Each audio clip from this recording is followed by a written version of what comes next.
ಕ್ರಮ ಆಗಿಲ್ಲ ಅಂತಂದ್ರೆ ತಮ್ಮ ಮುಂದಿನ ನಡೆ ಮಾಧ್ಯಮದ ಸ್ನೇಹಿತರಲ್ಲಿ ವಿನಂತಿ ಮಾಡ್ತೀವಿ. ಈಗ ಏನಾಗಿದೆ, ನಮ್ಮ ಹಳ್ಳಿಗಳಲ್ಲಿ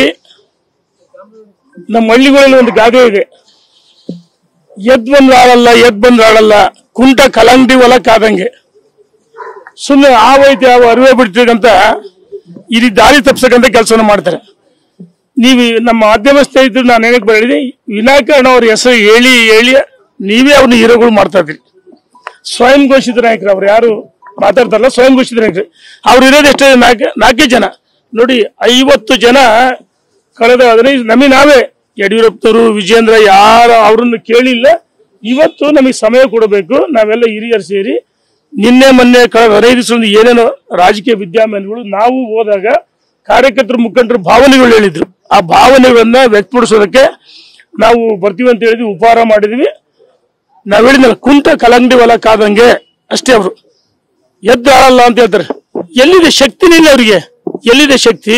ಇರೋ 4 ಜನ ನೋಡಿ. ನಮ್ಮ ರಾಜ್ಯದ ಅಧ್ಯಕ್ಷರು ಮತ್ತೆ ಯಡಿಯೂರಪ್ಪನವರು ವಿನಂತಿ ಮಾಡಿದೀವಿ, ನಮಗೆ ಮತ್ತೊಮ್ಮೆ ಸಮಯ ಕೊಡ್ತೀವಿ ಅಂತ ಹೇಳಿದ್ರೆ ನಾವು ನಾಳೆ 10ನೇ ತಾರೀಕು ಸಂಜೆ 5 ಗಂಟೆಗೆ ದಾವಣಗೆರೆಯಲ್ಲಿ ಸೇರ್ತೀವಿ. ಎಲ್ಲರೂ ಬರ್ತಾರೆ ಸಂಜೆ 5-6 ಗಂಟೆ ದಾವಣಗೆರೆಗೆ. 11ನೇ ತಾರೀಕು ನಾವೆಲ್ಲ ಸುಮಾರು 60ಕ್ಕೂ ಹೆಚ್ಚು ಜನ ಮಾಜಿ ಶಾಸಕರು ಮತ್ತೆ ಇನ್ನ ವಿಧಾನ ಪರಿಷತ್ ಮಾಜಿಗಳಿಗೆ ಆಹ್ವಾನ ಮಾಡ್ತೀವಿ. ಸುಮಾರು 60ಕ್ಕೂ ಹೆಚ್ಚು ಜನ ನಾವು ದಾವಣಗೆರೆ ಸೇರ್ತಾ ಇದೀವಿ.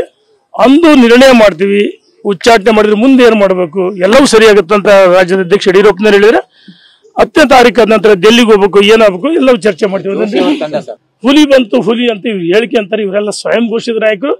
3 ಮತ್ತೊಂದು ಜನ ಆದರೆ ಇಂಥವ್ರನ್ನ ಹೆಸರು ಬಿಡ್ತಾರೆ. ಹಾಗಾಗಿ ಅವ್ರಿಗೆ ಯಾವ ಸಾಮರ್ಥ್ಯ ಇಲ್ಲ. ನಾವೆಲ್ಲರೂ ಯಡಿಯೂರಪ್ಪನವರಿಗೆ ವಿಜೇಂದ್ರ ವಿನಂತಿ ಮಾಡಿ ಸಂಘಟನೆ ಪಕ್ಷದ ಪರವಾಗಿ ವಿರುದ್ಧವಾಗಿಲ್ಲ, ಸಂಘಟನೆ ನಮ್ಮನ್ನ ಜೋಡಣೆ ಮಾಡ್ಕೊಳ್ತೀವಿ. 3 ತಂಡಗಳಲ್ಲಿ ನಾವೆಲ್ಲರೂ ಅದೀವಿ.